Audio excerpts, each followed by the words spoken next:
All right, let's get her going here. Hump Day. Is that what we call Wednesday still? Yeah, we do. We do. Yeah. All right. Kind of getting over the hump here. Plenty to discuss, especially in the first hour, our Leaf edition here on the Real Kyper and Bourne Show. We are live on Sportsnet 590 The Fan, Sportsnet 360, Sportsnet Plus, Nick Kypreos, Justin Bourne, Sammy McKee, Derek Brandeo, and Jen Rolnick. 14 games on tap last night. Lot of flipping. Yeah.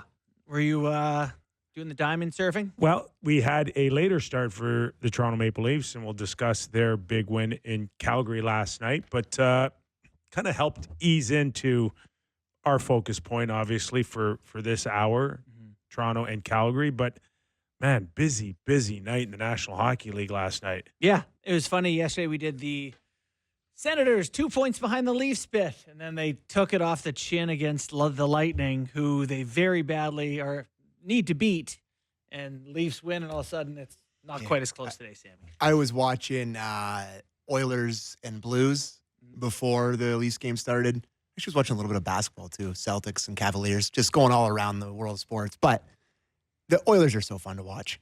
Like they really, once you get over their grumpiness and you get over, the some of the stuff with them and the hatred between the Leafs and the Oilers fans. This is a feature, not a bug. They are fantastic to watch. Yeah. And they really just, McDavid and Draisaitl are a totally different level. It's brilliant. Yeah. Florida Panthers all taking it on the chin to the Washington Capitals with Ovi scoring an empty netter. He's going to break the record on empty netters. 0.1 second. 0.1 second. They're down 5-3. More importantly, got another one. No, I'm the chase is great. More importantly than Sammy not being thrilled that Wayne Gretzky's record's going to be broken is the fact that the Leafs, once again, pushing hard in the Atlantic Division, 2 big wins in Alberta that have once again established their real strong push to win a division title. Yeah, we said going out west, how many points do they need out of the potential 8? We said minimum 5. I said 5. And Sammy said 4 is good. He's good with a couple losses now the next couple games. No problem. Don't even have to watch. I'm not going to watch 10 o'clock. I'm not watching, boys. 5 would be disappointing now. Yes, I would think so. You'd love to grab another couple at the very least. I thought pretty good game last night. Matthew Nyes ends up being the leading ice time guy for the Leafs last night. 23 minutes. Yeah. Ice times were really funny. 23 minutes for Nyes, 21 and change for Matthews. Next highest was 18:03, I think, for Tavares. So they really like Nyes. I don't know. He had a good night. As far as what was Willie? Sorry. As far as putting the puck in the net, we'll start with Willie Nylander. I kind of got 1756 for Willie. A little I was really surprised to hear that's his second hat trick coming off 8 years ago. How is that possible? I have no idea. Like, if you would have asked me, could we find a hat trick between then and last night somewhere for Willie, I would have bet a lot of money that there was 1 or 2. I mean, just this season and the 2 prior, he's got 110, 113 goals. Mm-hmm. Not once did he have another hat trick, so that's pretty wild. Really fitting for him to get it on a breakaway, even though it's an empty netter. Thought that was kind of a cute touch to the whole thing. I don't know. Otherwise, any major takeaways for you, Kip, last night? Just from the optics of watching a team move the puck very well, including the power play. Like they looked like a good passing hockey club last night. They did. I agree with that. Led by their number 1 centerman with 3 assists. Yeah. Did you hear me? I did. 3 assists. Yeah. Love it. Yeah. Loved 34 last night with 3 assists. Yeah. I wouldn't exactly say the one was a traditional assist where he banged it off the pad on a breakaway, but it was an assist. It was primary assists aren't his specialty. That was a primary assist. I liked 2 of them were direct primary assist. Okay. Stick on stick. Okay, yeah. But I loved the entry. I loved the fact that he found Matthew Nyes, who made another world-class, fantastic backhand pass to Willie Nylander Yeah. for the first goal. That was real puck movement for me. Yeah. There's a number of times I thought of you last night watching the game. So I was like, God, they're kind of zipping it around They a little are. bit. That was unusual. But yeah, it was good to see. I would say from a player standpoint, my number one takeaway is that was the best Morgan Rielly's look this year. Skated well. Skated well. Didn't shoot it great. Had a number of opportunities to get it on net. But he looked like he was making a conscious effort to be up the rink. And we haven't seen that from him. It was almost like, let's just see. Like, it's not working staying back here. Let's just see what it looks like when I go. And I know you can't play like that 82 games, but yeah, skated really well last night. Got on the power play. 1 assist on the power play, and then had the one taken back on the Tavares high stick. So, yeah, involved. That was a bright sign. Can we, there's brought up a bunch of different things there, but can we drill in first on the Matthews part of it, the way he looked last night? Yeah.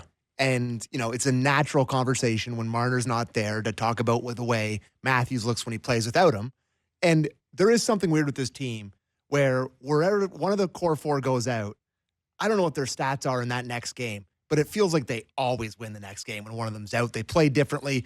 Longer stretches, it starts to get a little bit worse, but in short spurts, they're really able to kind of step up. But just anecdotally, Matthews just has the puck a lot more when he doesn't have Marner on his line. And it just feels like even when Marner's back, what you saw last night is the perfect example why you want to keep them separated, because it just feels like Matthews plays that real center role like you're always asking. Marner is carrying the puck so much, has the puck so much when they're together. Last night, it just felt like he was doing the zone entries, Matthews. It just felt so much more like a natural center to me. I don't know what you saw. For me, yeah, go ahead, Kip. Yeah, I was just going to say, I get what you're saying for sure. And I just think it was a conscientious effort for him to not only handle the puck when he needed to, but to move it, because there isn't Marner there. Like if he's not looking to headman the puck, if he's not looking to move it, then who is? Mm-hmm. Yeah. So, you know how I felt for a very long time that Matthews, as great of a shooter and goal scorer he is, to play number one centerman, you have to be in position where some nights that you can get 3 assists in a hockey game. And I know you mentioned that on the stat sheet that was the 55th career 3-point game for Austin. And I was wondering, well, how many 3 assist games has he had in his career? Can't be many. Is it 11. any? It's 11. It's right 11. there. Yeah. It's 11. Yep. You got it? Yeah, it's right there. Tuesday marks Matthews 55, 11. 55th career 11. 3-point outing and his 11th Yeah. career 3 assists. And you're never going to compare his playmaking to Connor McDavid's or Nate's, but those guys have triple and quadruple. Connor's got 50 plus 3 assist games. Like 11's not enough in 600 games for your number one centerman.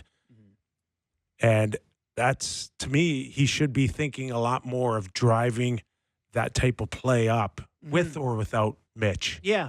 I've got kind of 2 thoughts. One are that I hate overreacting to a single game sample, and I feel the same way when Matthews is out and Mitch has a good game or whatever. It's like, you're not better off without Mitch. You're not better off without Morgan. You're never better off without good players. So to me, there's no conclusion to be drawn there.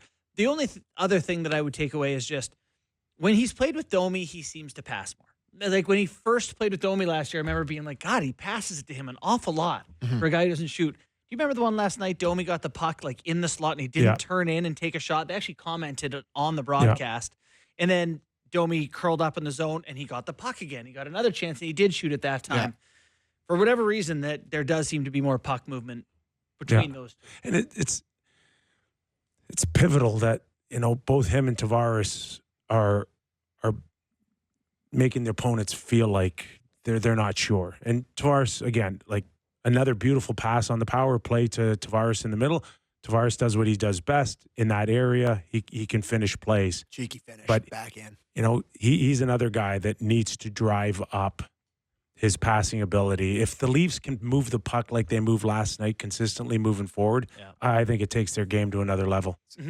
Like, Matthews last year at the end when Marner went out, was it the high ankle sprain that Marner missed all that time with it towards the end of last year? I remember when he played with Domi and Bertuzzi. Yeah, he had the high ankle sprain in Boston that nobody really knew about. Yeah, and then he never, anyways, besides the point. I thought that was weak, would come in here day after day during that stretch saying that, like, we think this is the best Matthews has looked. We think it's the best he's looked. And it's because of, like I said, playing more of the center role and distributing and passing. And I think they defer to each other way too much. And Marner is a puck carrier. He's a dominant guy on the puck. He's the point guard. He has the puck, which is great when he's not playing with Matthews. I know they love playing together, and I know they probably asked to play together, and I understand how much power that has within an organization. But you can't convince me they're not a better team when they're on separate lines. You just can't convince me of it. It would be, it would be interesting to see if they do get another high-quality center. Let's say it's Dylan Cousins, the name in the news today. Would Mitch with Cousins, and then Austin drive his own line, still have Tavares and Willie, like all of a sudden, you're looking a lot deeper if you're able to do something like that. All right, just to note that in about 20 minutes, we're going to welcome in Sammy McKee's midweek Maple Leaf mailbag. Yes. That's a mouthful. Sam McKee, it was just, McKee's mailbag, but I made it McKee's midweek mailbag just to make you say it. So I'm sure we're going to get a few more comments around what the Leafs need to do, including can they go as high as Dylan Cousins. But overall, I think it was a pretty good feeling for the Toronto Maple Leafs. Joseph Woll, once again, better than the guy 200 feet away. I know we had Eric Francis on the show the other day and spoke very highly of Dustin Wolf and what he's been able to do this year as a rookie, which has been phenomenal. But that wasn't probably one of his better games. And who sent the group chat that he looks kind of small tonight? Yeah, Me. Sammy, that was you. Yeah, they were shooting holes in him pretty good last night, I thought. I think that was a fair comment. It is funny as the pressure ramps up against the Leafs. A lot of those guys, obviously Kadri from here, and they just know the news. There's just so much media here that when it doesn't look like it's looked all year, and I've covered a lot of Flames games, and that's not how they've looked. There's almost this like they're feeling embarrassed, like this isn't how it normally looks like. Yeah. Like it's, and you can see it on the bench, like Anderson and Kadri getting into it. No D covering, odd man rushes against. The goalie's not great. Yeah. And the Flames are just like, they want to redo on last night. They couldn't stop coughing it up. No. Like they must have had 5 to 6 like crucially bad turnovers in the offensive in the defensive zone. Odd man rushes that Willie and McMahon scored on were brutal. Yeah. Kadri had, I think, 2 assists, but he had oven mittens on the whole night. He could not handle the puck clean last night. And when they did have really good looks, I don't think they hit the net very well, but they had ample opportunity. There was a grade A scoring chance probably 30 seconds into the hockey game for Calgary, and they missed the net. Yeah, I remember the exact one. Yeah. And it was like it just seemed like the whole night they were kind of fighting it. As I said, you guys, they forecheck, and they came out and forechecked hard, and I was like, here they come, and then they kind of stopped. They looked to me like a team that was looking for the finish line this week to a Flames? Four Nations break. For sure. And they played 3 and 4 nights, but it's clear they weren't the team that you were expecting. No. The turned over goals, any qualms? I know we disagreed in the group chat at the times of them. Tavares high stick, Farabee, goalie interference. You think both? Yeah, the Farabee goal that was disallowed for Carolina, it's just Calgary, sorry. It's just a matter of where are you? Is it black and white on being in the crease and having any type of contact, or is it how much of the contact really made a difference? Right. So where are you on that rule? I mean, if you move a guy's blocker as a puck's coming to his blocker, he's been interfered with, and it would be really hard to say, yeah, he hit him or he touched him, but didn't touch him enough for me. It's like, the contact's there. That's no go all day for me. It's just, my thoughts. It's a joke. That's an absurd called back goal. I couldn't believe. What do you mean it's absurd? It's absurd. Stick touches the goalie and moves his arm as the puck's coming. So how is that absurd? He's wearing the most equipment on the ice. These guys are playing hockey too. So then we're all allowed to hit the goalies now because they wear equipment? They're playing hockey too. It's absurd to say absurd. They're at the top of the crease. As stick glances off and the puck's going in anyway. Yeah. The only danger is that you go back to what it used to be, and that is a referee making a call, a judgment call, and you're like confused on some nights what is and what isn't. Yeah. That's the only. On the other hand, I think these delays and this Brutal. anticlimactic situation in the building where everybody's sitting there twiddling their thumbs is also taking a big chunk out of our game. It's the worst part of the NFL that we've taken. Horrible. It's like, can I celebrate? I think we did good. Are we good? Waiting and waiting. And then, you know what's even worse is that there's one call and then you can still have a challenge after. You can still have a challenge after that. It's like, so now we got to go through it twice. Yeah. One for the official to decide what the call is, and then there's a second way. It's like a game show. Hey, you lost, but come on back, and we'll give you a second chance at the car. It's like, but wait, there's more. Yeah, there's more. The ref, let's say the ref did the review for high stick and said, no, his stick was below the goal line. We have a good goal. There then could have been a challenge for goalie interference. And it'd been like, oh, God. It's sucking the life out of our game. And I actually thought that on the first Tavares one, they got the call wrong. I thought that it was goalie interference, not high sticking. Right. Like I thought the stick was at like the bar level, and he slashed the goalie in the head. I thought that. Been good. But TV did not give us the best angle of how high the stick was and how close it was to the crossbar until the very end. Yeah. So the only thing we really had to go on last night was, is it goaltender interference or not? And Tavares is in the blue paint. His stick did hit Wolf's mask at some degree. His head goes back, actually, before the puck crosses the net. Yeah. Now you tell me if that's interfering with the goalie or not. Well, it's like you've already, you're allowed to hit a guy on the follow through of a shot on the ice. Does that mean you can baseball swing in the crease and hit the goalie's head after? He caught him pretty good. I thought the goal should have counted, but interesting. So I don't know. I will say, and we have a clip on this, a Berube clip, but it's Jordan Bean. Who's the other guy? Sam? Is it Kim? Sam's? Pardon? Sam Kim, Richard Kim. Anyways, you have to give those guys an unbelievable amount of credit for the feel they have for these things. Yeah. Where let's listen to the clip and then we'll talk about it after. Clip 4, please, Derek. The video team has got quite a winning record when it comes to challenges. What have you enjoyed about working with Gordon and Sam this year? I listened to them. They've done a great job. Really, really good job. I mean, they're dialed in on it, and they study it, and they look at a lot of goals that go in the league in different situations. And they're on it. So they're looking at everything around the league all the time, and they understand what's going on and what could be called and what shouldn't be called. They've done a fantastic job. He's right. They're great at their job, but they're the ones ruining the game. They are. They are. They're the ones.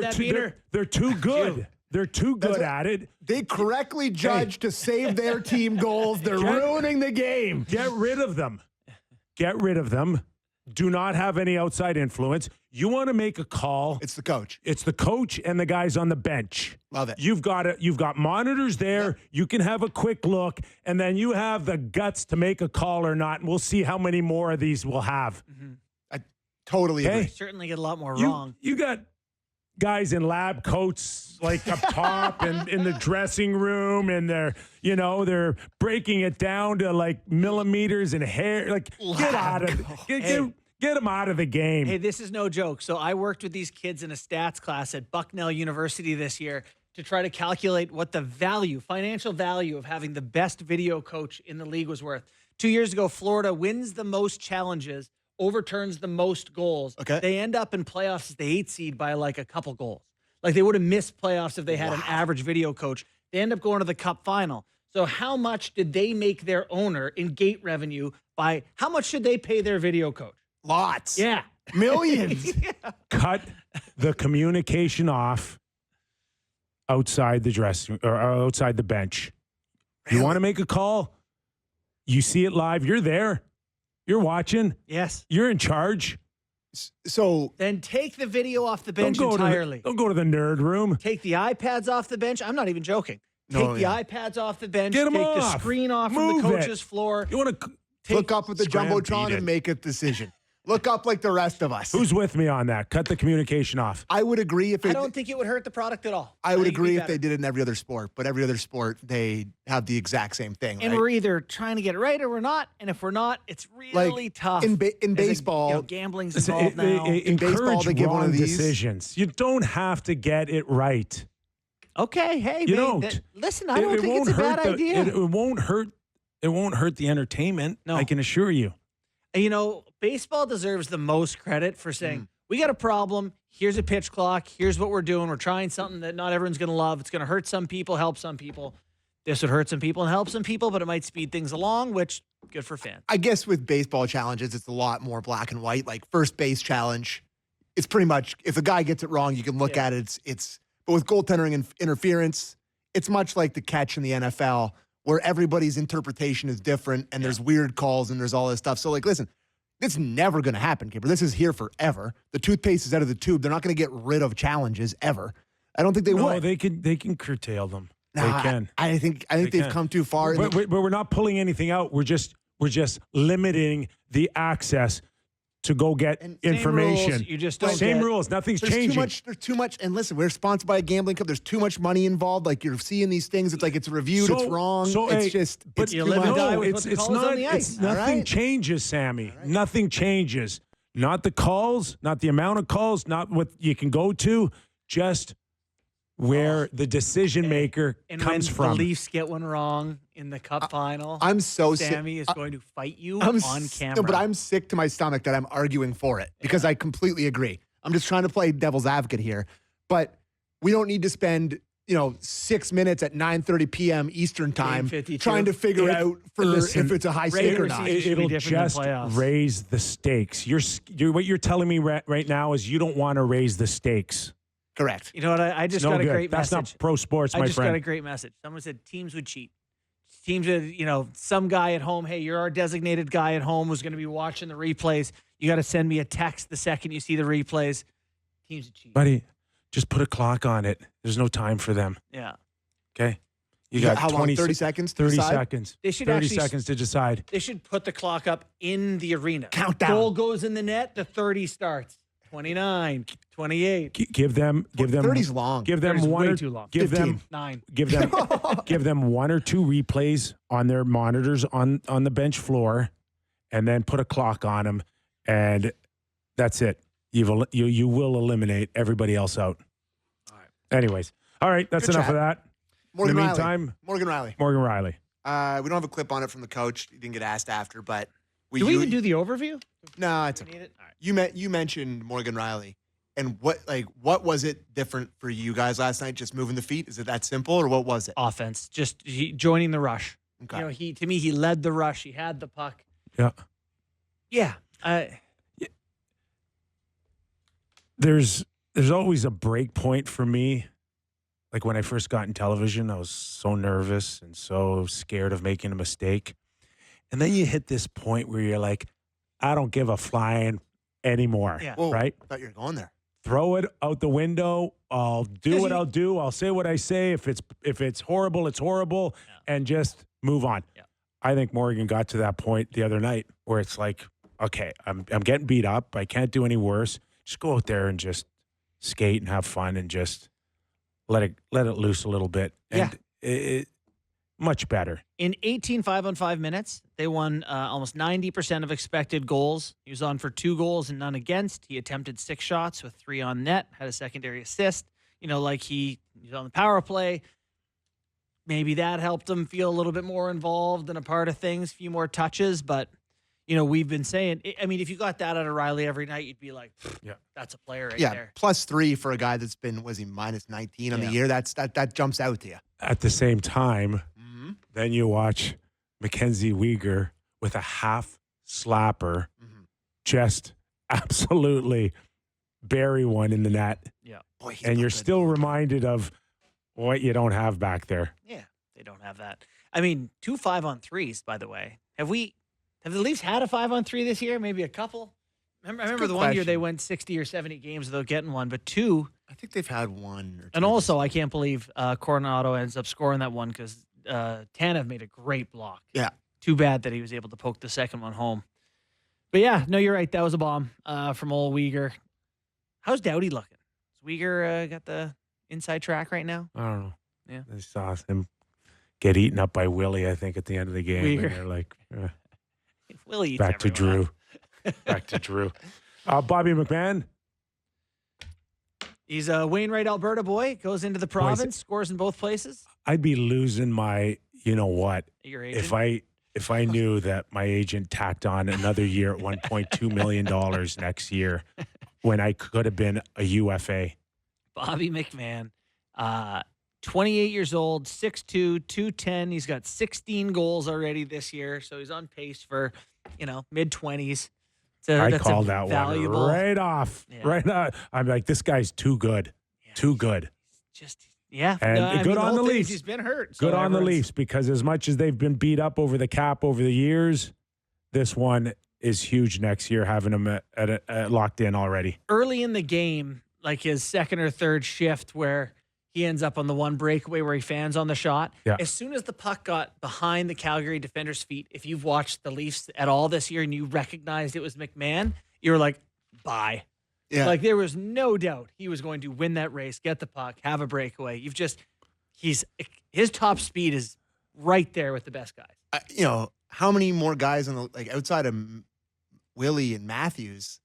I mean, is he the number 3 power ranking guy you'd want one-on-one with a goalie, like top speed? Like he rip it. rips it. Yeah. It just, and it's not really a lot of deception involved. No, but it's heavy. He doesn't do a lot of deeks. It He is. just It's reaches as heavy back. as anything right now in the league. Mm-hmm. Like he's got Like as a snapshot, He's it's just- generating the speed that you just spoke of, Mhm. and it's behind his release. Like he just flat out beat Speed and Dustin size Wolf right into the puck. on the far side. There's not too many shooters that have beaten that kid from that far out that clean. Yeah, it just wasn't even close. Like just right over Was the it shoulder. Lorenz who's on the rush Yes. to them?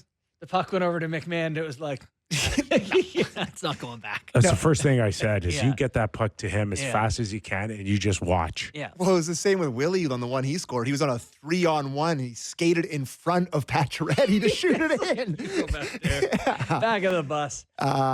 Speaking of patches, Yeah. Conversation about him? That we're not seeing the same physical element in his game that we saw in the first 40 plus. I want to say last night was game 35 for patches, so I think he gets his bonus if I'm not mistaken. So he's there. So now you've paid him all you have to pay him.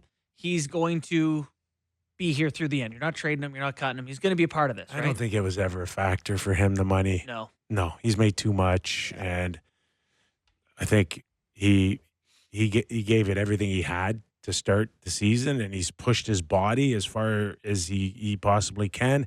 Is now a good time for a break and take another chance that he can come back and be at 70% of what he gave you in the first 45 games. They might take it. Yeah. They may take another He's going to play 65, third line wing. 70% of that physical element. He will never be what he used to be in his heyday, but outside of that, there's not many options for them.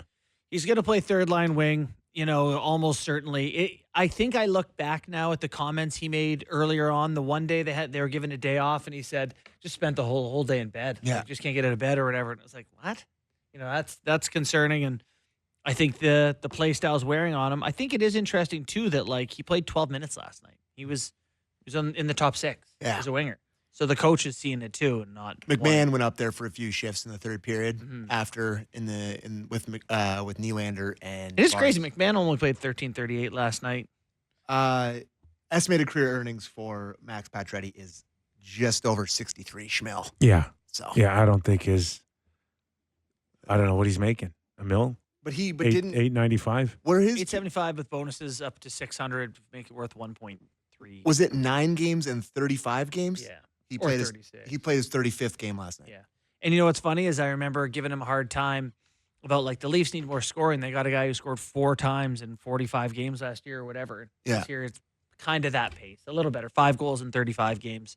But yeah, you have enjoyed his physical play much more than his offensive play this year. Yeah.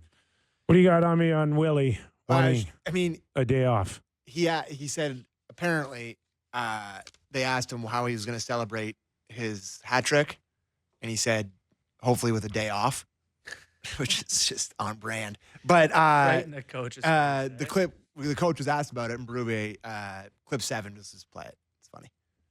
I asked William how he's going to celebrate a hat trick. He said he's hoping for a day off in Seattle. I said I'd check in with you. He likes days off, I'll tell you that. We'll see. I'll have a chat with him about it. Unfortunately, a lot of those day offs come on game days. Keep that clip, please. He likes This is days off. He's running Berube's show right now. And guess, crazy. you know what, He buddy, is. Guess who got a day off today? Yes. The Toronto Maple Leafs in Seattle. Did they? Yep. I guess when you shoot 3 in the net in your hometown, you get to get a day off. He's having a blast. Yeah.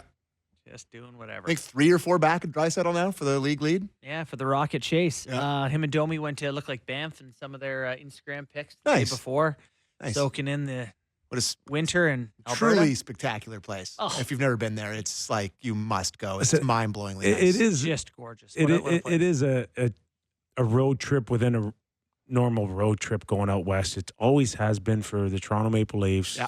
over decades Mhm. of there's something special about connecting with Western Canadian Leaf fans. Yeah. And they are by the tens of thousands. What a showing last night in Calgary. A "Go Leafs, Go" chant in the third period, well up 2 goals. I mean, And they are Ha- they're making a lot of people on Bay Street look really Well, that's bad. Bunk was tweeting about well, that. but last here's night. what I'll say, though. And we talked about this a little bit on Leafs Talk, and I'm not about to form a defense of the Scotiabank Arena patrons. I would never do that. But it's impossible to recreate how exciting that one night only feel is, where it's like it's their trip here. It's like a high school reunion. It's like a family reunion where everybody goes to the game. You're out there. It's impossible to recreate that energy for 42 dates or 41 dates at home. It is. To It that just point, is. you can save up your money for that one time that they come Yes. in town. Yeah. Whereas at Scotiabank Arena, you've got some jaded people who have felt like they've overpaid Mhm. and yet still find themselves stroking a check every year because they're too scared to give up their tickets, but they've got a chip on their shoulder. We've got a few scars. When I was living in Arizona, I used to have friends from Canada that would fly down, get tickets on the glass for Coyotes, Capitals, whoever it was. Ticket was $160, and it came with prime rib dinner, 3 beers, and like a hat. It was an unbelievable deal. So they said the cost of their flights to get there, it was still cheaper than just going in Toronto. Yeah. So yeah, but like I think the Calgary Leafs game is my favorite always on the trip, just aesthetically. The 2 colors, the Leafs white, their reds in the stands, the red versus the white. Yeah. One day I would kill for them to both wear, for the Leafs to wear blue and them to wear red one time. I think it would look amazing. But How it about just an outdoor match in Saskatoon somewhere no, in the they middle. gotta have Blackhawks got to play next year, bud. Yeah, you They need the gotta- Hawks need in there. the Hawks. The Hawkless outdoor Crazy, you game. gotta get the Hawks in there. Bring me Nick Foligno. Anyways, we should go. I got some questions for you guys after. All right. You Including heard the lots on man. Cousins. McKee's midweek Maple Leaf mailbag. Attaboy, nailed it. Coming up next when we return to Real Kipper and Bourne. Welcome back into the Real Kipper and Bourne Show Leaf Edition. Nick Kypreos, Justin Bourne, Sorry, which edition? Leaf Edition. Oh, just because I had someone in our mentions telling us how embarrassing we are because we keep talking about Ontario. Serious? Yeah. What Talk part, about the Leafs. where do they think the Leafs play out of? This We still is get killed for talking too much Leafs Too in much the Leafs. Leaf Edition Yeah, hour. it's embarrassing. We should do better. I mean, It's the Leafs hour. their home away from home is Alberta. They win every time they go there. So and it's half Leaf fans anyway. So All right, let's pass it over to Sammy McKee's okay. So mailbag. this is a popular question in the mailbag. There's been a lot of these, but I'll give Matthew Cattell the shout out. Question: A few weeks ago, Kipper brought up the idea of acquiring Dylan Cousins from the Buffalo Sabres as a current third line center and future second line centerman. What would it take to get him? Yeah. And actually, and Sammy asked me a good variation of this before the show, where he said, "Why would the Sabres do that? What would they want? What could they get that would be worth it to them?" Another rebuild? Like, I don't know. This is their There's third answers. rebuild? Do they believe Easton Cowan is going to be a top line NHL forward?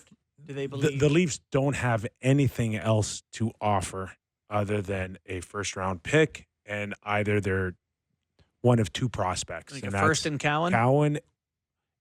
Or Minton. Mhm. And I would think that Cowan would be easier to sell Buffalo Sabre fans because he is considered still overwhelmingly the Leafs' top prospect. And let's be real here. Like, Buffalo may have some sort of view of what they think Cousins is and can become. He's paid well, over $7 million a year.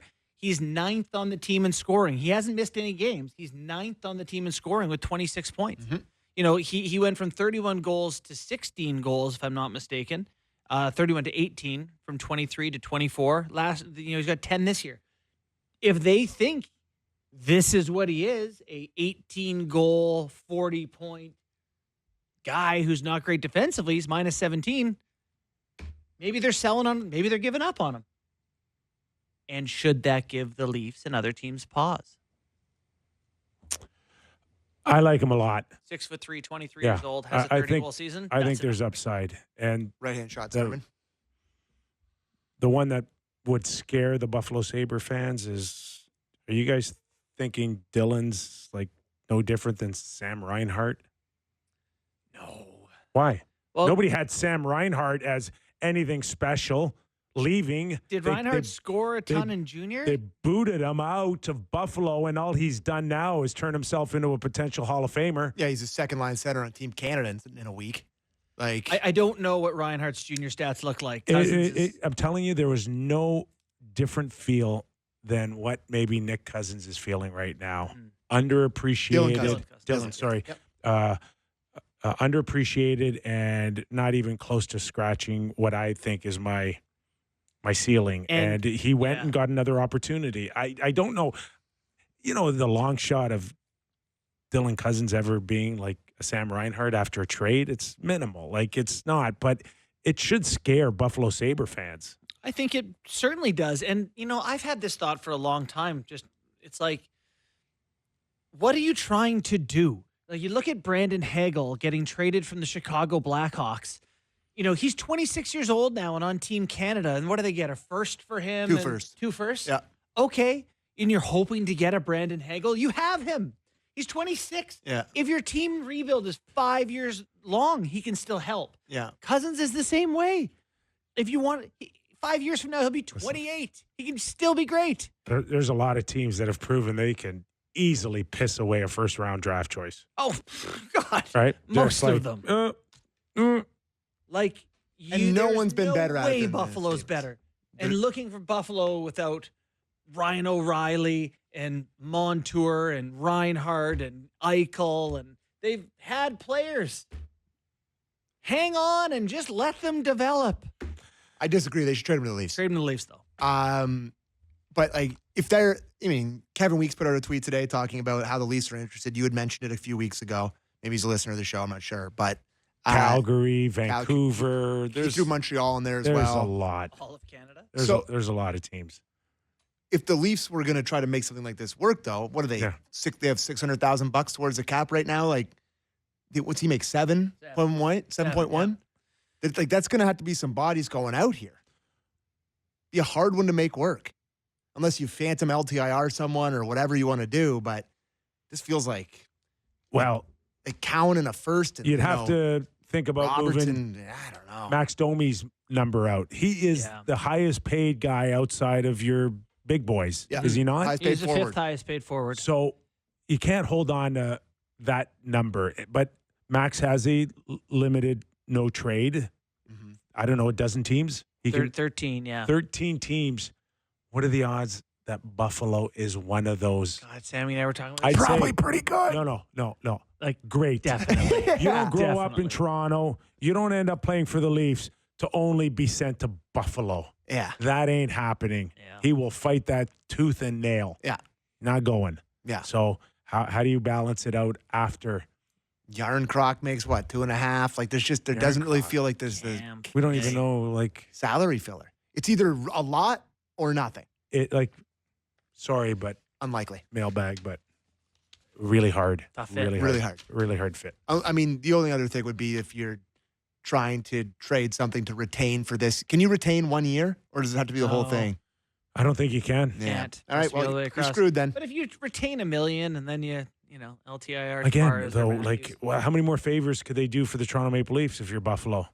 And it's a yeah. division team. You got to face them A 5 lot. times a year, 6 times a year. You know. want them to come back with Dylan Cousins How about jamming it down your throat?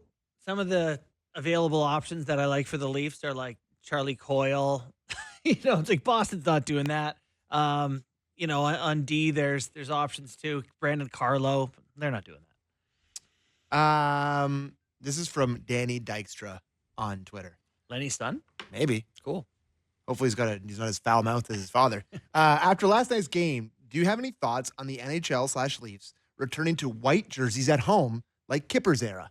Injecting a variety of colors into Scotiabank Arena may break up the monotonous blue versus random white team home fan experience. Thoughts? I only know white is home. White is home.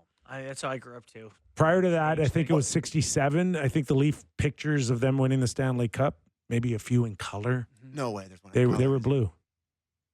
Yeah, I like it. I prefer I think the clean look of the whites, but this is not. I think this started because fans felt like their team's best jersey. A lot of fans, like the colored ones, were never at home. They didn't get to see the best jersey.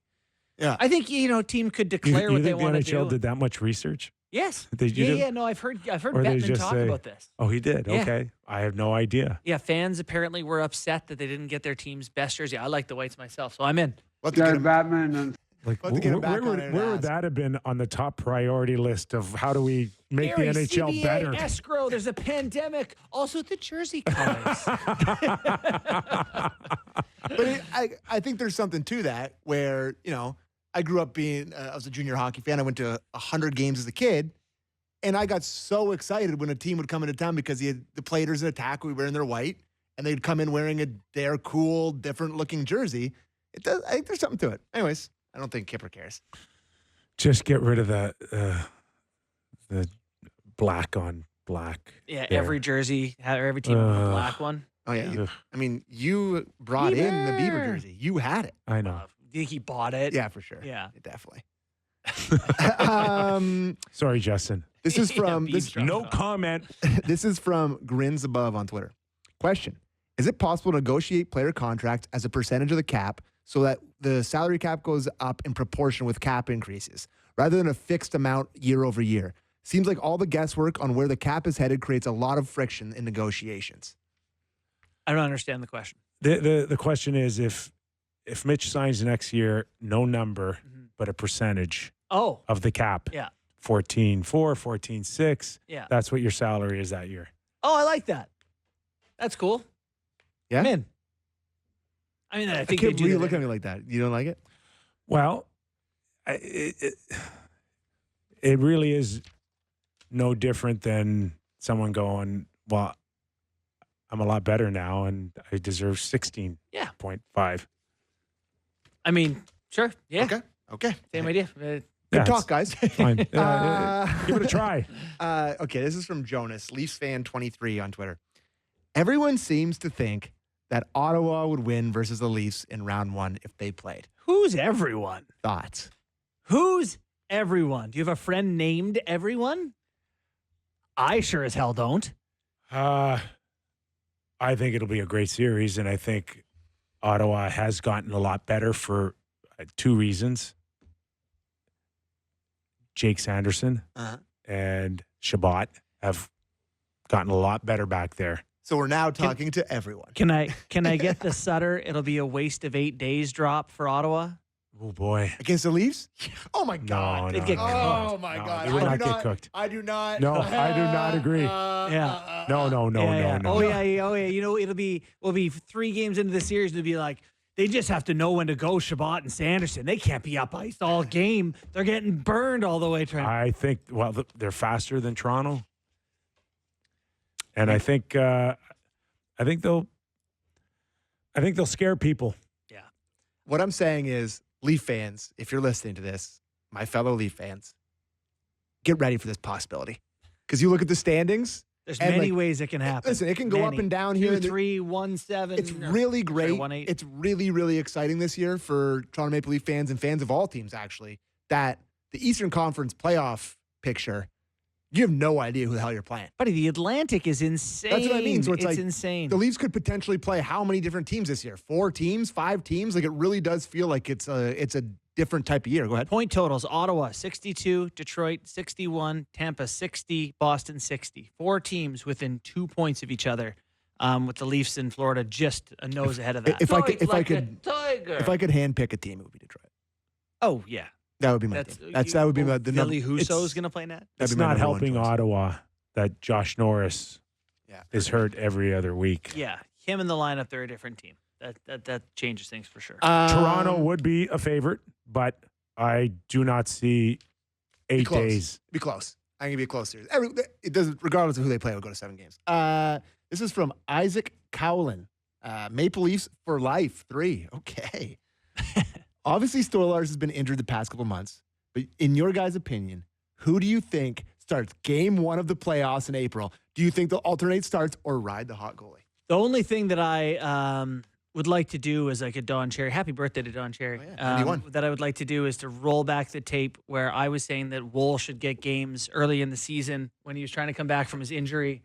And I getting told by you two how Stolarz was now the number 1 guy and he should blah, blah, blah. Oh, he'd still be the number 1 guy. He still could be. If Sure. Get your fingers on the desk at the piano. Listen, I said at the time, this guy.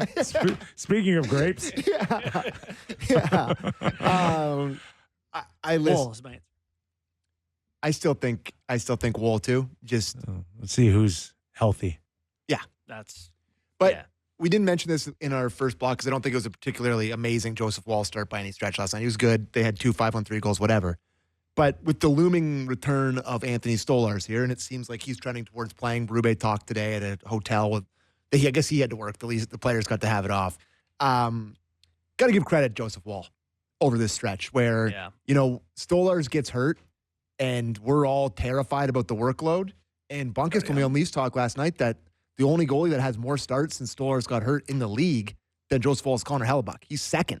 So he really took the starter's workload and it's been good. Key saves again last night. For sure. Yeah. He was good. And I think that's a bit of a statement to his teammates that remember last year, I think it was, or maybe it was this year, how the big thing was trust. Yeah, the start of the year where he disappeared like before the year even started. Couldn't trust that he was going to be there for you. And still that might be there to some extent, but I think people feel better about that. There are times when he gets up a little slower than I'd like. Oh, yeah, I think that's probably experience talking, having seen some stuff before. There's a question here about Donato and Murphy from Chicago as a potential trade package for the Leafs. Yeah, from Mark Sear. I ranted about Hagel because I listened to a thing today about Murphy being an option. It's like Chicago doesn't want Murphy. Okay, yes, I like Murphy as an option. Yeah. Right-handed shot. Mm-hmm.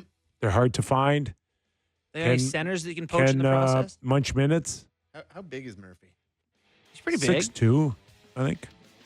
You want Jason 6'4", Dickinson with that? 212. 6'4". Whoa. And they mentioned Donato. Donato's not a center. Donato's a winger. Yeah. Right wing with the dart right now.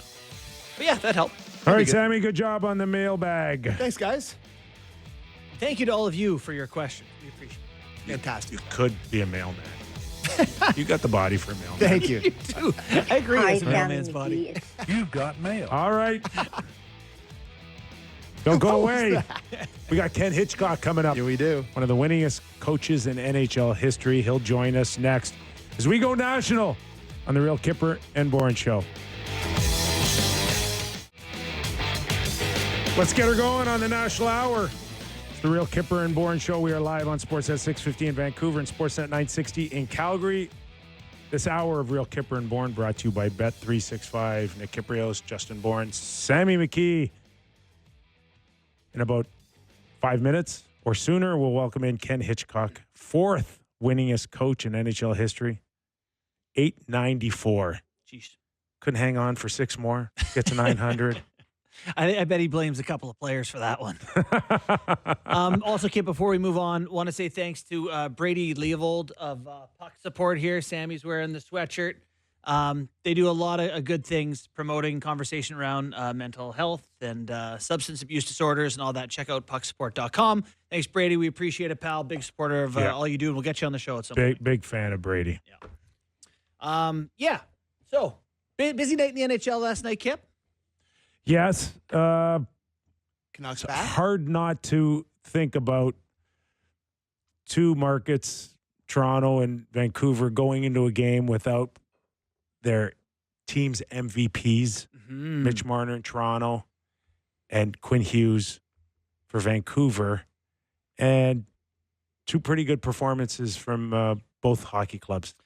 Yes. I think the most encouraging thing out of Vancouver last night were the vibes. The vibes. The goaltender was spectacular. Demko had maybe looked the best he looked this season. The fans were up and out of their seats. The energy was good and beat a very good team. So that was huge. And hey, good night for the Leafs too in Calgary. So fun that these 2 teams are going to go head to head where everyone's feeling pretty good about things. Will both guys be back? TBD. Is Mitch going to play on Saturday? I think the concern for Team USA and Team Canada probably would lean towards more of a concern for Quinn Hughes with the U.S. team than Mitch Marner, who all indications will play tomorrow night in Seattle. So this one's tricky for Vancouver Canuck fans, I think, a lot more than what the Leaf fans might be looking at. Did I have the order wrong? It's Seattle first, then Vancouver? Yes. Yeah, so Quinn Hughes won't travel with the Canucks to San Jose. Miss his 3rd straight game tonight. So, or not tonight. I think they play Thursday. Now that we are close enough to say if he plays, it's going to piss off a lot of people in Vancouver. If Hughes plays. Yes. And that's different than Marner? Yes. Yeah. Based on severity of injury or Third Third consecutive. Yeah, 3rd straight game, not traveling. Not traveling. That is, I think, I think if Marner missed the game against Seattle or missed 3 straight going into the break, then played, I think people will be pissed here too. But, missing 1 game, then playing 2 before the break and going to a different story. But it seems like the severity of the injury with Quinn is much more serious than the one with Mitch. So we'll see. Yeah, I mean, hey, let's not mince words here. If you're a Canadian hockey fan, that's not terrible news. I know Canucks fans don't like hearing it, but if no Quinn Hughes is a huge, huge loss for them. Yeah. On that topic, Sidney Crosby being evaluated in Pittsburgh. If we don't get to see Sid play with McDavid, shut the tournament down. Yeah, just cancel it. Just full. Everybody's got it. Everybody's got an ailment. He did come back, He did. Okay. but Not I in don't know practice if it's today. enough to convince anybody that whatever happened to him last night is not a concern. What are the Pens playing for anyway? Sid's got to play. That's all I got to say. Send him. Send him. All right, let's welcome in Ken Hitchcock. As we mentioned, one of the most successful guys behind the bench. I was kind of giving it to you, Hitch, a little bit. 894. You couldn't have hung on for 6 more, get you to 900. I got too old, too quick, Kipper. How are you? We have not had you on the show, I believe, this season. In terms of where are you and what you're up to, let's start there, Hitch. Okay, I live in Palm Springs area. I'm kind of in the PGA West complex. I split my time between Palm Springs and Kelowna. When it gets too hot here by mid-May, I'm gone back to Kelowna. So I've stayed out west, but I'm actually, as I talk to you, I'm staring at the Santa Rosa Mountains right now. I'm sitting in a golf course patio. So Tough life. Life is okay. Yes, it sure is. Too hot. Really good problem to have right now Too for hot, all so of we us. go to Kelowna. What do you remember at Harvest? No, I play all over the place. There's a golf course in Summerland that I play at that's just a terrific place. So I play a lot there, but it's mostly just public golf. Here I think I'm a member of 7 courses here, so I get golfed out by the time I go back to Kelowna. So you get your 18 games, 18 holes in, and then you come back, quick bite to eat, and you kick up your heels to watch a hockey game? Is this still in your blood? Oh yeah, I'm fanatical about it. I'm on watching TV from basically 4 till 10 o'clock at night every night. So I love watching it, and I'm still doing work with the Blues, so I feel like I'm a part of a team anyways, Kyper. And you don't want for me personally, I don't want to ever lose that feeling. But the Blues being gracious enough, and I talk to the coaching staff at the NHL team pretty much every day. And then I talk to the American League guys once a week. So I've got enough to do, and it keeps me active and interested, to be honest with you. Hitch, a lot of people are looking at the Blues and kind of admiring their retool. We've had Armstrong on. You talked about, the players that they have coming and sort of kind of bridging that gap. Leafs fans are coveting guys like Braden Shen. What do you think the Blues are poised to do here the rest of the way? Well, we're in between right now. We're a team that's we can, we're chasing it, and we're competitive right now, and we've got a core of younger guys playing in the American League that are really legit prospects, 4 or 5 guys, maybe even 6. And it's, when do you bring that group up and get them into the NHL? Or do you let them ripen more or whatever? We've got some decisions to make here in the next few months, deciding which direction we want to go, because we've got some young guys that are really beating down the door with their play in the American League. So we've transitioned into, we're not young and we're not old. We're in the middle, but we've got a young core that's coming on that's going to really help our team out. So it's when do we pull those guys in? So there's no question. It sounds like they'd be crazy not to lean on you coming up to a trade deadline, Hitch. Not specifically now today moving forward with your involvement with a trade deadline, but can you tell me over the length of your career how a coach, specifically you, behind the bench and the evolution of being a coach to being involved in a trade deadline and letting them know crystal clear in your eyes what you think you need, what you don't need, and is that prevalent today as much as anything? Getting the feedback from a coach on a trade deadline. Yeah, well, Kyper, when I worked with Doug before, we've been together a long time, and when I worked with him before, the arrangement we had, which has not changed, that is, if he wanted my opinion on a player, he asked me to look at a guy or look at the guy's previous 4 or 5 games, give me his thoughts. But I never knew who we were giving up. I didn't want to know. And when I was coaching, I didn't want to know. And even now, I don't want to know. So he might call and say, hey, can you look at this guy? Or what do you think of this guy? An opinion of where I think he fits. But I don't know what's going on our end, and I don't want to know. That's none of my business. That's between the coach and the general manager. So I just evaluate individually the player and then give him my assessment, and then he moves on to what he has to do there. But right now, most of my helping part is on tactics with Monty, and then with Cano in the American League. We kind of talk every Monday, and we go over the week's play, and then we go over what because there's so much practice time in the American League. He's got a real opportunity to grow the game there. And so we talk about some of the drills that we want to do at practice, but Monty's more evaluation of the team game and what I saw and what I think needs to get better and what I think he needs to work on at practice. So the Blues find themselves just 6 points out of the playoffs, certainly not out of the hunt by any stretch. How has it gone in the transition to Montgomery here? Has he been able to make the positive changes that people had hoped he'd be able to implement? I think what Monty's done is make subtle changes that are going to end up being big advantages for us. And what I mean by that is there's a real strong structure to the game now. You can see it. We're in every hockey game pretty much. We're competitive against good teams. Like last night's game against Edmonton was a great game. And there's real structure in everything he's doing. So it's not overwhelming or it's not, awestruck, but it's growing, and so we see us making more and more positive plays and negative plays now. The game isn't as freewheeling for us as it was before, but I think he's done a great job in bringing defined structure in our checking part of our game. He's really brought that to the group. You're listening to Ken Hitchcock, fourth winningest coach in NHL history. Hitch, when we look at coaching changes, and you've been a part on a positive side or a negative side, it's hard to argue, whether or not the decision is the right one when you look at the Detroit Red Wings. And this is not, a shot at Lalonde, but like, how do you explain 14-4 with Todd McClellan? Well, you know what, Kipper?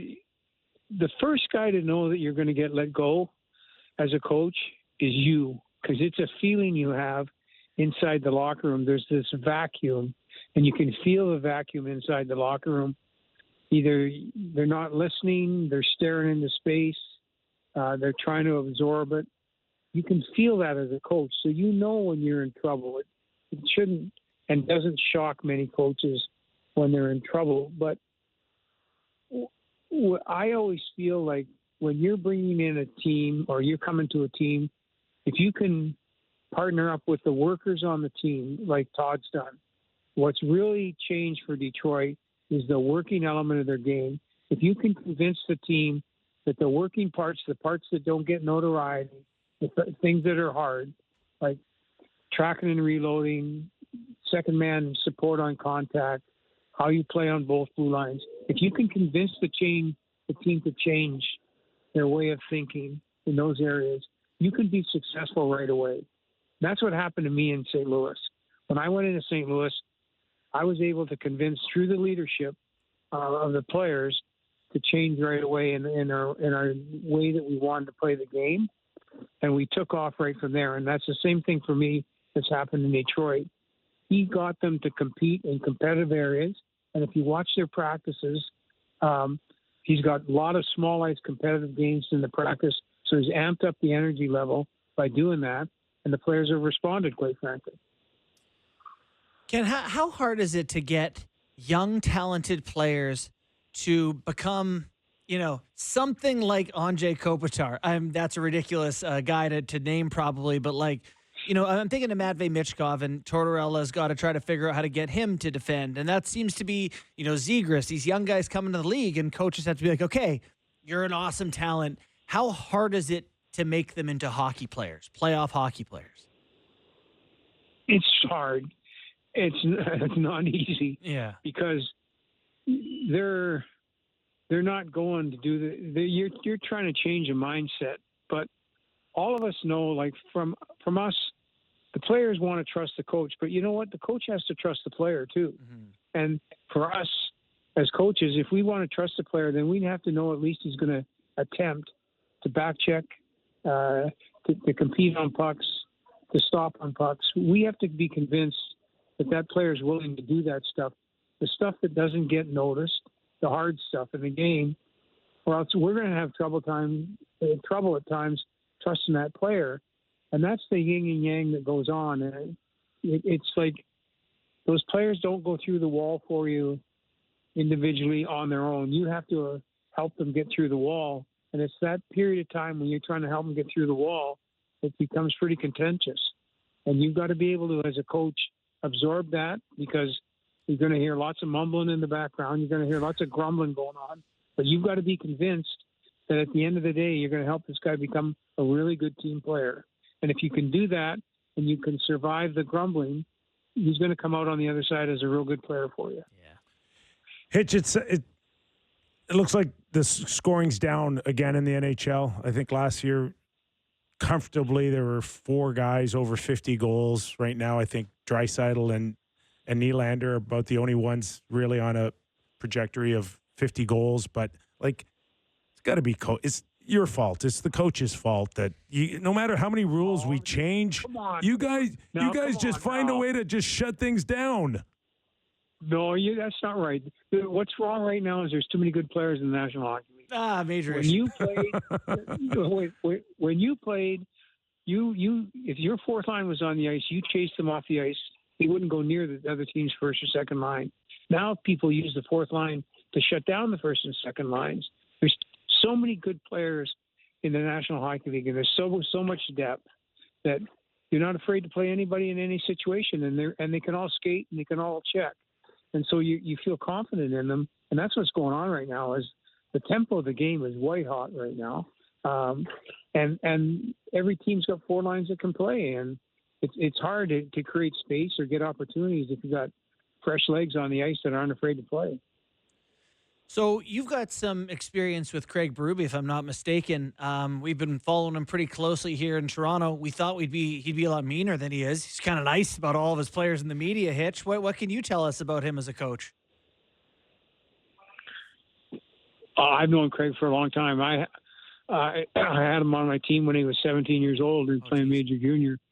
And I would say right now, the one word I'd have for Craig is relentless. Yeah. He's relentless in getting things done. He's relentless in making sure that it's done the right way. And he doesn't care who you are, where you came from, or what your involvement is.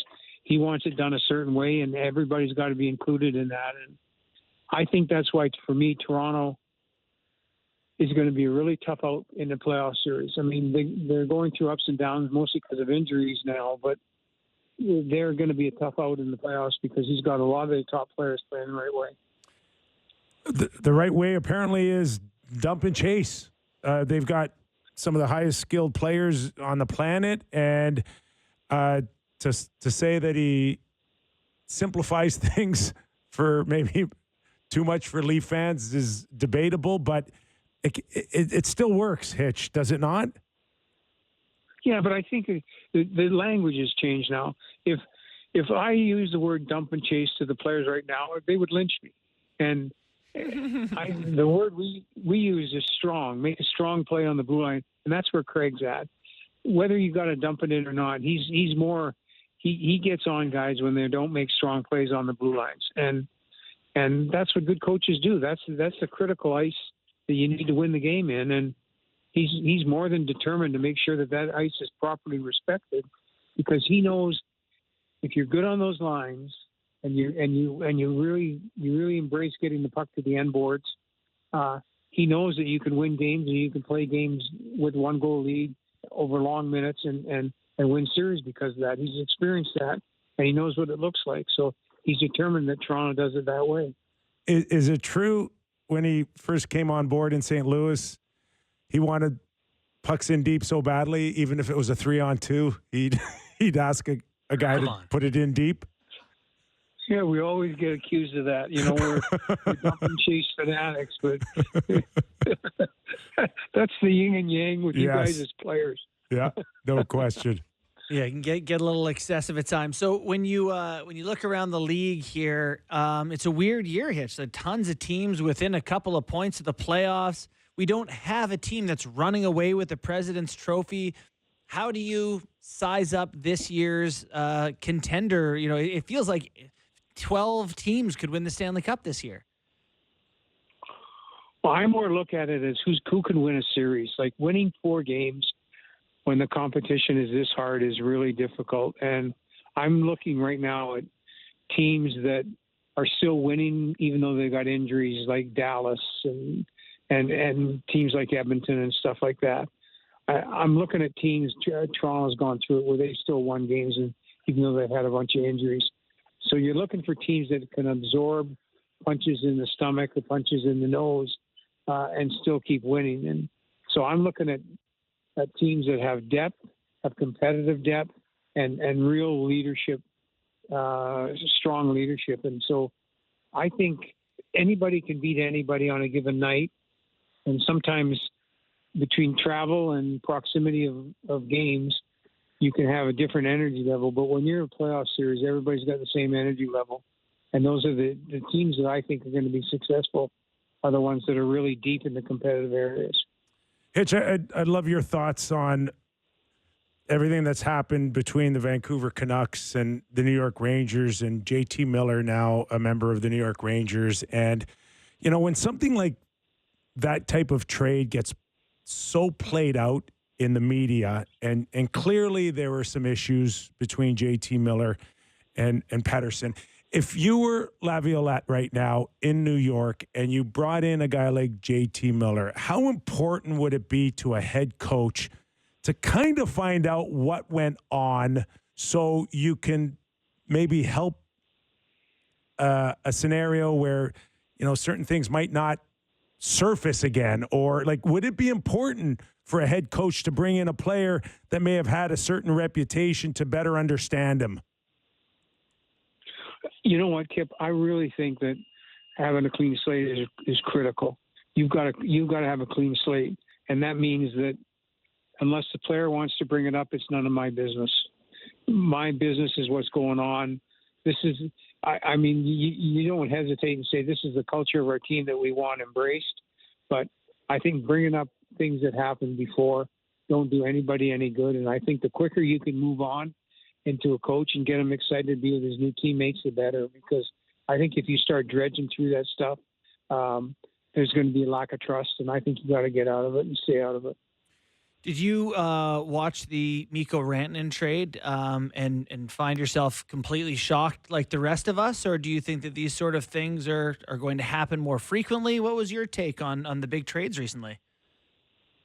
I was surprised, to be honest with you. I felt like there's certain players in the league that are untouchable. I thought he was an untouchable player. Mm-hmm. And obviously he wasn't. But you just know moving forward, like when you get legit top three forwards or legit top two defensemen, they are really hard, really, really hard to replace. And so you're hoping that what you get back is equal, or else it doesn't help your hockey club, because it's not like you're trading a second line player or a third line player. You're trading top players who have significant impact every night in the game. And for me, those are trades that even when you're making the trade, it makes you nervous, because you're kind of think you know what you're giving up, but you're not sure what you're really getting. And you're hoping that what you get is going to be equal or better. One more for me, Hitch. And speaking of being nervous, we're going to see next week some of the biggest stars from respective clubs getting together for this Four Nations tournament. And while it's an easy conversation to wonder, oh my gosh, what happens if one of them gets hurt during this thing? There's also the other side of it, Hitch, where, sometimes a player's experience can change them for the better. You went through it, I'm sure, many times over your career with the Olympics or a World Cup. Just what are the possibilities of players going to the next level just based on being around some of the best players in the world? Kip, I'm telling you, when you watch these games and when you know it matters to the players, like the Olympics did for us or the World Cup did for us, when you get in these competitions, the hockey is amazing. And the tempo and the speed and the way that even when you bring them out and you watch the way the players practice is exciting, because the skill level and the tempo and the speed is incredible. And then you pull that into the games where everything's on the line individually, game by game. It's amazing hockey. And it's like I went out, by the time I coached my first Olympics, I'd been in the conference final 3 times and in the cup final a couple times. And I didn't even think there was another level until I saw the level in the 2002 Olympics. And from there on, and I've never seen level of hockey that high in my life, and probably never will. Hey, listen, I'm just getting some text messages from the hockey world asking me if you still golf with 4 balls in your pocket. I wish I did. I'm one step away from hitting it off the forward tee. That's how bad it is right now. Well, if you do, you got us to round out your foursome next time. We got you. All right, thanks, guys. Thanks, Hitch. Appreciate it. Ken Hitchcock, one of the most successful coaches in NHL history. I liked some of his answers. Yeah, what are you thinking? The first one, JT Miller. And if I'm the head coach, I'm like, not that I'd want to pry, but I would really honestly feel if I had some idea of just a little bit of an inkling of what would happen, Yeah. I can help you or us. And Hitch brought up a better point than mine. Just leave it alone. You don't want to ask your new girlfriend about her ex-boyfriend.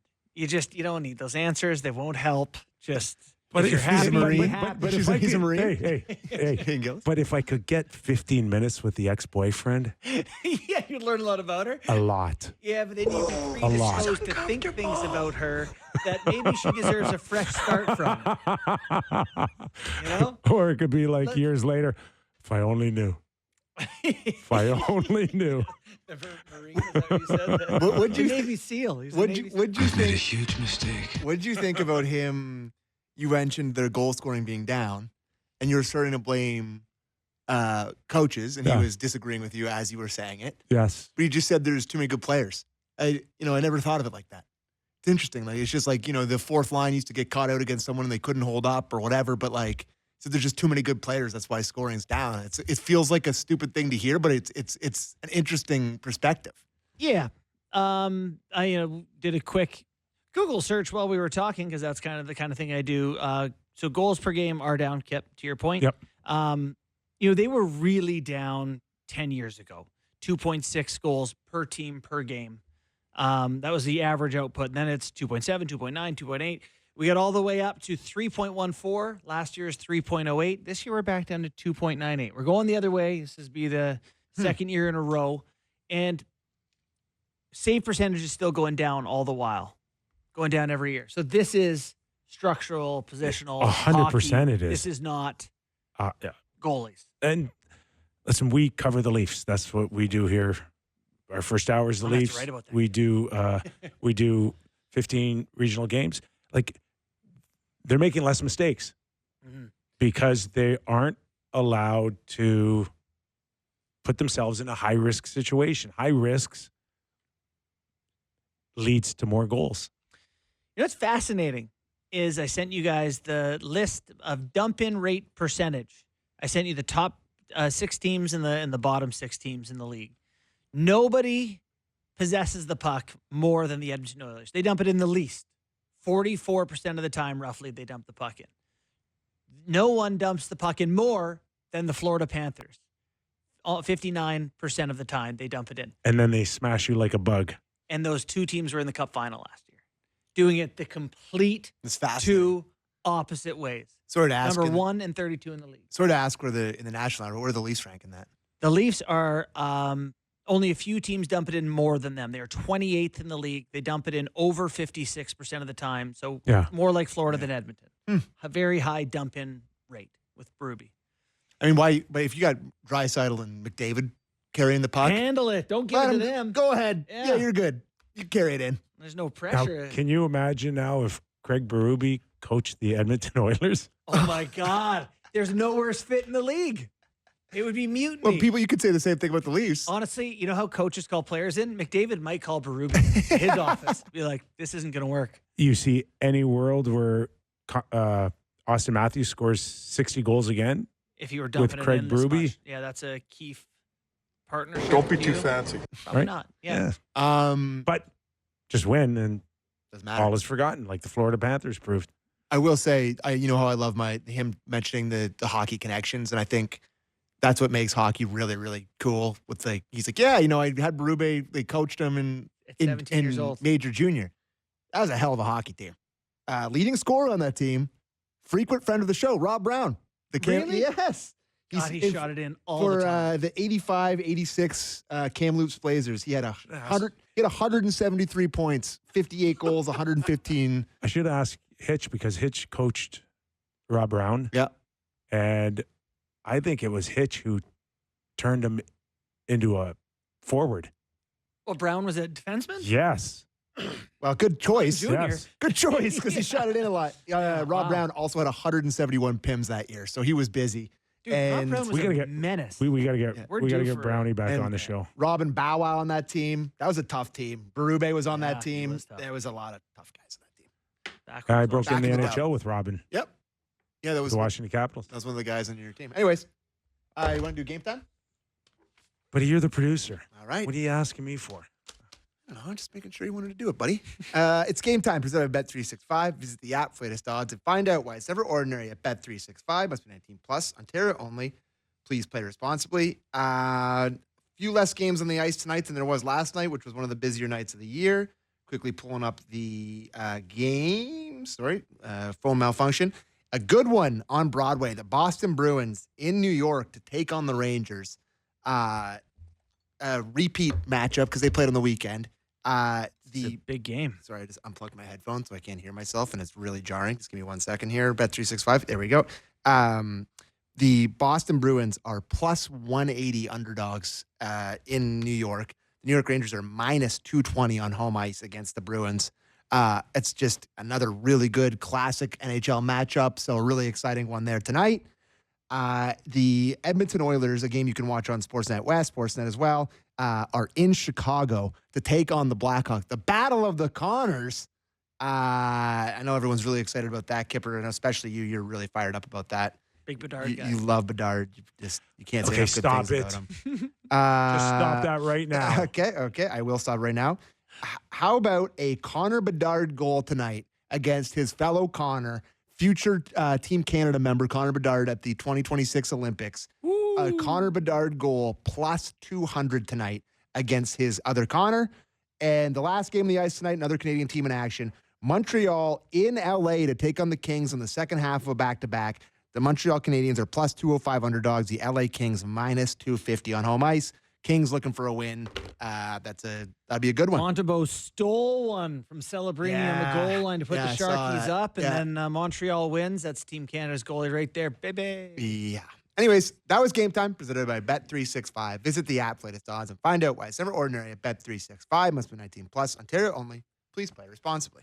Okay, we'll take a quick break, and when we return, we'll get into some NHL news and notes, including Crosby being evaluated on an injury last night. Also, another Stanley Cup champion drops out of the Four Nations. We'll tell you who and who replaces them when we return to Real Kyper and Bourne. The Kypreos, Justin Bourne, Sammy McKee. A reminder this hour, Real Kyper and Bourne brought to you by Bet365. Sidney Crosby being evaluated after an upper body injury last night where kind of looked like the Malachi crunch on him.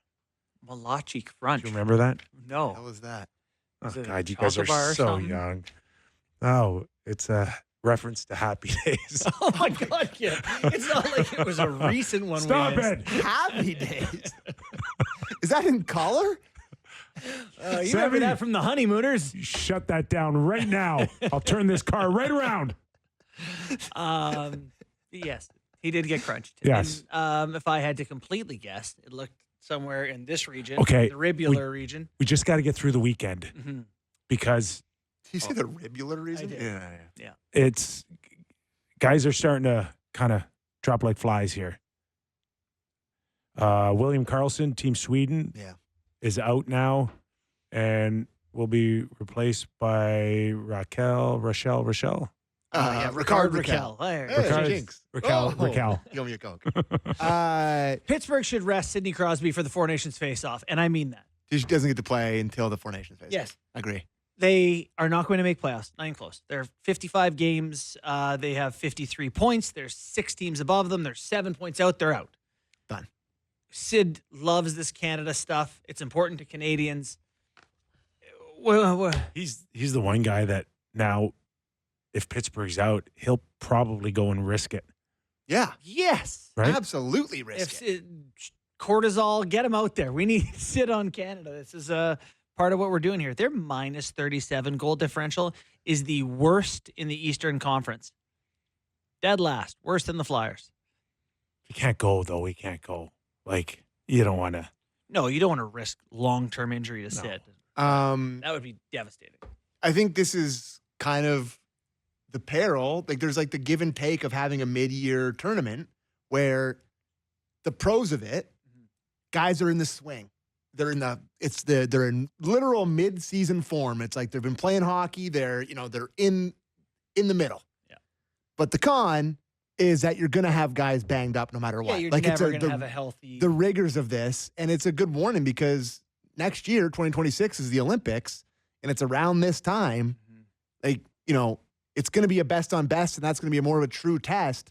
But like, there's a world where Cale Makar's knee's a little twisted, and he's not going to be able to play, or this or that. Like, but like Pietrangelo would play through it for the Olympics. You think? I do. Okay. I do think it's related to what the event is. Okay. Oh, and by the way, I saw this stat the other day. Sidney Crosby's all-time record with Canada. Sidney Crosby is 45-5 all-time when he's in the lineup for Team Canada. 25-0 in his last 25 games with them, and he's 4-1 in international tournaments since joining the NHL.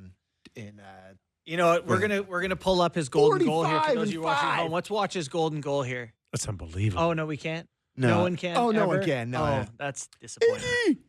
Zach Werenski also missed last night's game. So something's going on with him too. And he's having a Norris type of season for Columbus. How about that decision looming on an organization that has to show their fan base that they're serious about making the playoffs? 1 point out of playoffs. Oh, they've been through this year. Like, so their decoy's going to have no Quinn Hughes, no Zach Werenski. we can just Wow. push Jacob Slavin down a well. Oh, We're yeah. laughing. Hellebuck feeling all right? I don't mean that. No, I mean neither. They already lost their top goal scorer, Murchenko, Yeah. to a broken jaw. From being on the bench, just Yeah. sitting there talking. That happened to me when I broke into the league. Washington Capitals were one of the few hockey teams in the league that had video on the scoreboard, Oh, like live pictures. and you love Everybody else had just like numbers and digital flashes of something. Yeah. But this was live video. I'm playing the Montreal Canadiens. I'm starting to watch the game on the scoreboard. Yeah. Oh, no. Not paying any attention. Peter Bondra does a circle loved around the Bondra. neutral zone and shoots a puck, and I'm watching it going, hey, it looks like it's going straight for a boom, right in my eye. Come on. Cut me open for like 40 stitches. Hey, did you see it coming on the Jumbotron? Did you see the play coming that way? I saw him shoot the puck. Now, I had no idea it was going to come right at me, of course. but he shot it. It goes off my cheek. I fall right back on my back now. And the benches are right beside each other. And there's Guy Carbonneau his face pressed up against the glass, laughing. Really? It reminds me of was it Stillman, Corey Stillman, and the fan. The fan was making fun of Stillman for No, it getting wasn't cut. Stillman. No. It was Steve Sullivan. Steve Sullivan. Steve that's what it was. Sullivan. Yeah, Steve That Sullivan. was maybe the best exchange I've ever seen in If you history. haven't seen it, you have to YouTube it. The player gets hurt. He's bleeding. The fan's laughing at him. And the same game, that fan gets hit in the head of the puck and gets cut open, and Sullivan goes and laughs at him. It's incredible. I will say that that's not even my favorite Chicago fan interaction. The greatest maybe fan interaction of all time is I forget who he hammers somebody through the glass. I think it was maybe and the guy puts the and he's so hammered like can barely stand up. Grabs the helmet, pulls it off without undoing and just like puts it on his head, and he's holding the beer. crushes a beer while he's wearing a player's helmet. It's one of the funniest clips of all time. You played with Mike Ridley, right? I love it. I played with Mike Ridley. I played some 3-on-3 in the summer with him in Kelowna once. Did I tell you that No. he smashed my face all up? We were on the same team, 3-on-3. I passed the puck out from behind the net, and he one-timed it right back into my face. It was like this. Ting, bam. No. Yeah, broke my nose. I got He had a good scar career under here. for like a Canadian college kid, right? I was a big fan of his and Bondra. I loved watching Bondra. Mike Ridley and Kelly Miller had this nice connection together. Was it Kip? No, Kip- that's Kelly- the Kip is a family. different That's the Miller? whole Miller family. Okay. So you mentioned Peter Bondra. Brother or cousin? Okay. I forget. So there's a lot of talk on the broadcast last night about Shane Doan, how long it took him to get a hat trick. Was it Bondra that never had a hat trick? What? No Or way. Bondra scored all the time. Or maybe I'm getting him and Peter Sikora mixed up. One of those two guys, Peter Sikora or Bondra. The best part of didn't the have a show hat is trick. it's name a guy. They didn't have a hat trick. Bondra's at 500 goals his career, is he not? Did he hit 500? He does have hat tricks. Okay. According to. Does Peter AI. Sikora have a hat trick, or am I out of my mind? All right. Should a hat trick Sikora. come off an empty net? Sikora, for most 2-goal games without a hat trick, before scoring Oh, his he did first score a hat trick in hat-trick. 2008. Okay. So he had the record. Okay, there you go. Should we credit a hat trick still with an empty net goal? Yes. Okay, I'm just asking. Two I'm and a just half? asking. 2.5. Unless Ovi gets Half it. a hat. Ovi has 7 more empty netters than Wayne did. So it's not like it's 1,000 more than Wayne did. So, Is it sullying the chase for you a little bit? Credit I don't want to talk about the chase. 'cause Credit- I just get in It's trouble the when great I, chase. I get in trouble when I talk credit about the the chase. team though for putting him Putting in an a absolute possession. dog out there when they're up a goal? Oh. Credit the Oh, sorry. Washington Capitals for putting him in a position where they got to pull the goalie. But come on, Paul. Yes, they're winning Right? all the. You're right. It's just If they were a It's a bad great team, point. if they're a he'd bad have team, way less goals. he'd have way less. I mean, and like, come on. You know, we love Paul Maurice. Well, you guys love Paul Maurice Love on him. this show. Like, you really need the goalie out. You're down 5-3. Like, I mean, there's 10 seconds. You Like, put him back in quitters. You net. and Kyper Put him back in the quitters. net. Yeah, what are you going to try to win for? Put him back in the net. Tell Save you. your pride. Hey, 5-3 looks way better than 6 or 7-3. Does it Looks. ever? What does looks mean? I just goal scoring's down, right? So we need to bring it up with empty net goals. Drop it up. Should we? We did mention the Canucks a little bit off the top of the national hour, but big win last night. They're now 4-1-1 in their last 6 games. People are pretty excited about Hedl out there. Hedl? Yep. Yep. Yep. I always screw that up. I want to say It's Hedl just so bad. It's but it's spelt so weird it is. It really is. for Hedl. It's the Brady Shea of names. But, you know, I feel, I follow Bick Nazar from out there, and he does Canuck post-game stuff, Yep. and he's on Sportsnet 650, the station to listen to this very on this right now if you're in Vancouver. And he sent out a poll today.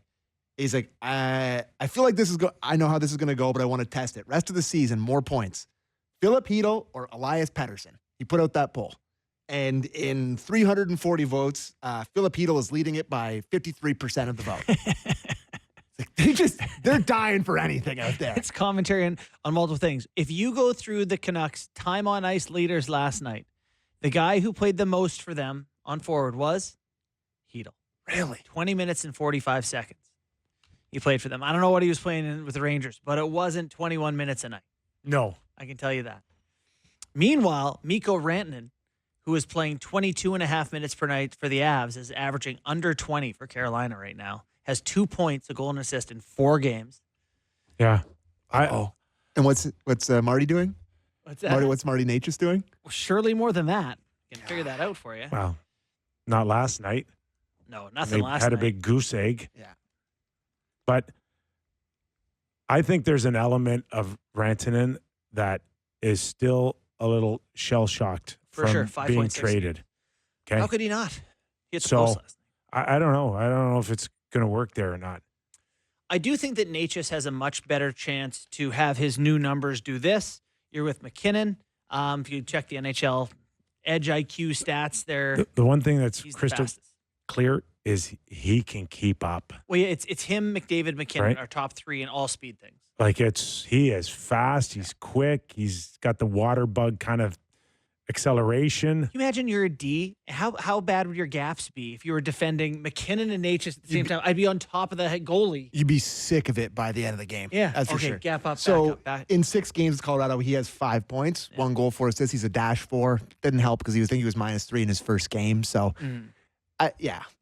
I think there's something to be said about him being shell shocked still with Rantanen. His time on ice, though, he's played 23 minutes a game Yeah. with Colorado Mhm. and 18 prior to that. Carolina just had no faith in Nagash No, being a guy that they can count on down the stretch. didn't use them. So just to go back to Vancouver, because that's how we started the conversation. Looking at that team the Leafs played last night in the Flames, who are a fantastic story, and I think they've been one of the great surprises in the league, great goaltending. But, if that's the team the Canucks have to kind of get by here, do you have a belief in this sort of quote-unquote new look Canucks that they're going to, kind of get hot here and make a run into the playoffs? Someone somewhere in this building today said, if that Canucks team isn't better than that Flames team, It may have been me. something's wrong. It may have been me. And listen, like you said, We got a bad Flames. got the bad Flames night. I get it. I understand Flames that. fans deserved a better showing. Yes. They have looked much better than that most of the year. But yeah, I do think the Canucks are probably the better of the two. I do think that their D with Hughes is going to look good. And it sounds like, from some reports, I think Thomas Drance said that They're going to make another move. they're still looking at. Yes. That's On not the to say, back end. that's not to say Calgary's not going to be in a position to add as well, but the odds-on favorite is that Vancouver will feel it a lot more to do something still than Craig Conroy.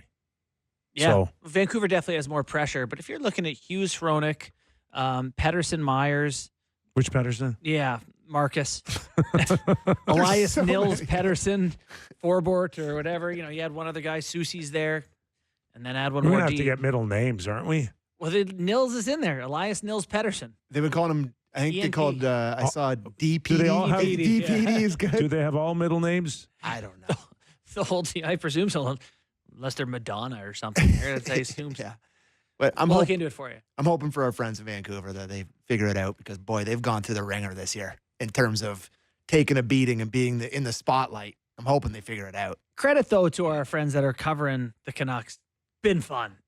Yeah. You've had news to talk about. And The Jets just win okay. every week, and it's like, yeah, their goalie's good. They're pretty consistent. it's so funny you say that because somebody just texted in to our text line and said, "I guess the Jets don't have a team anymore, fellas." But he's just winning's They're not enough. so good. Have they You- won you- 7 in a row now? You Yeah, 7 games in a row. need first drama. They're first in the league. I know, but President's Trophy no, fave, but 7 straight wins. You need drama now. They in 55 games, they are 38, 14, and 3, 79 points, a plus 67 goal differential, and have won 7 in a row. They move and the we, puck. And we don't mention But them when ever. it's like They very move the good. puck. They move the puck. Very good. Mhm. They're great. Yep. Mark Scheifele should be on Team Canada. Yeah, Mark Scheifele should be on Team Canada. Mark Scheifele should be on Someone's Team going to drop Canada. out here. Someone's going to get there. Scheifele's going to play. He's Yeah. going to play for Canada. You think so? I do. Yeah. I'm I mean- almost certain. You're going to see Sanderson play for the U.S. You're going to see But- Scheifele for Canada. If you didn't get asked the first time, and Oh, you're you're gonna be and you're thinking you're out having an unreal year, and you already got the, I don't know, you're going to Diamandis and Cabo, you're like, well, they didn't want me to begin with, so I'm going to go play some golf. He's not like that, though, No, I Scheifele know. loves hockey. I know. Loves He's the a game. hockey player. right? So this is me saying, Winnipeg, we totally love you and understand how great you are, but you're just, nothing ever happens. All you do is win. You got good relationships. Yeah, you know. the coach is good and new, and Yeah. Everyone works pretty hard. The only time we talked about it recently is when he called them like horse crap. That was it. That's like the only clip we played. Oh, I'll say something. I love Neil Pionk's slap shot. Yeah. Like the fact that he caught one last night and loaded it up. It's starting to be a bit of a signature for him. It is. After the couple Colorado OT winners, Yeah. that's beautiful to watch. So Did we? Hit I the- do hope that did they we- add did we one hit more the player. Jet quota. I got another jet thing. Here. So are we good? I got another jet thing here. This is from Dmitry Filipovich. That the Jets are now 27-5-1 in games Dylan Sandberg has been healthy for this year, and they now have a 130-72 goal differential in those games. So there you go. Pay the man. Another great Jet stat, boys. Jets talk been great today. Yeah, it was really fun. We should do that every day. Just Jets talk. They're good. Check into the Jets. Still good. What do we got? 4 games on tap tonight? 3. 3. Yep. What do we have? Boston here, On our guys. network, it's Yeah. going to be Oilers. We got We think Boston's going to get in still? I actually kind of do. Oh, I don't. gosh. I know. Just limp in and beat the Leafs. All right. that hurt. Sorry, Phil. Our thanks to Ken Hitchcock, who joined us today. Probably on the 3rd hole now. Yep. I would if I were him. Also, all of your questions in our You look like you own a bookstore. McKee mailbag as well. Enjoy your game tonight, and we're back tomorrow on the Real Kyper and Bourne Show.